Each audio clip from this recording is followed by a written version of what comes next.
I want to bring in Michael Steele now.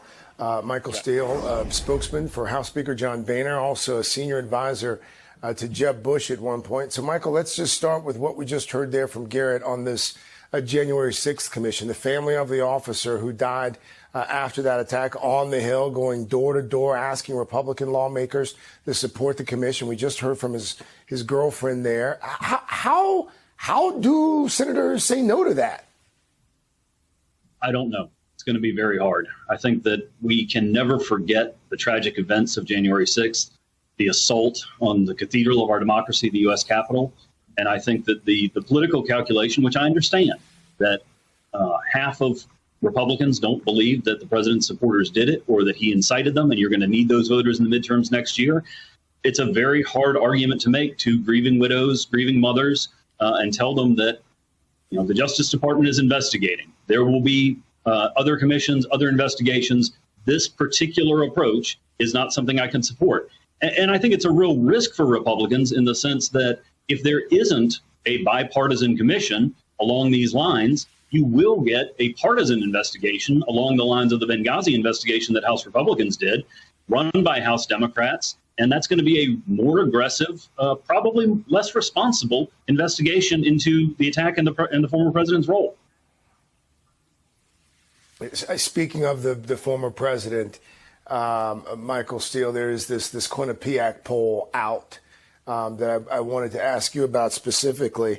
The poll found that some 85% of Republicans, 85%, want candidates who agree with former President Trump. That same survey found that 66% of Republicans want him to run for president again. Is that why Republicans aren't backing this bipartisan commission into the deadly riot on January 6th? Because support among Republican voters are still apparently so high for the former president.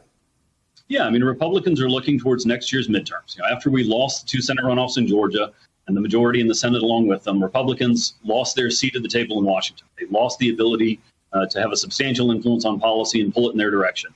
The next opportunity to get that back is next year's midterms. And Republican success in those midterms is going to require a coalition that is Trump plus. You need the president's supporters, the vast majority of the party, as well as folks who were repelled by the president, but still continue to support more traditional conservative Republican principles. That's the winning coalition that Senator McConnell and Leader McCarthy are going to try and put together next year. And it's going to be a lot more difficult if you have this sort of investigation going on and then looking into the former president's role. Former House Speaker Paul Ryan, perhaps you've heard, he's set to speak at the Reagan Presidential Library tonight, and we've gotten some insight, some early insight into what the former speaker plans to say.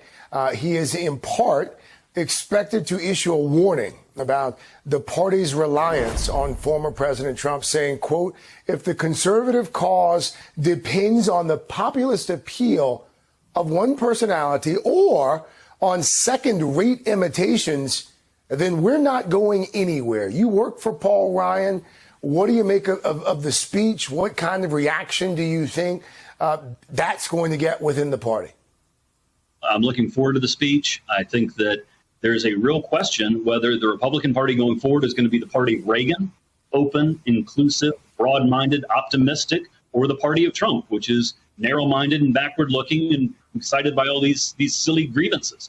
And I think that if we're going to build the party, if we're going to be able to win majorities in presidential elections in the future, build and maintain majorities in the House and Senate, we're going to have to return to a more Reagan-esque, reform-minded, broad-minded, optimistic, outward-looking vision of our party. And I think that's what Paul's going to be talking about tonight.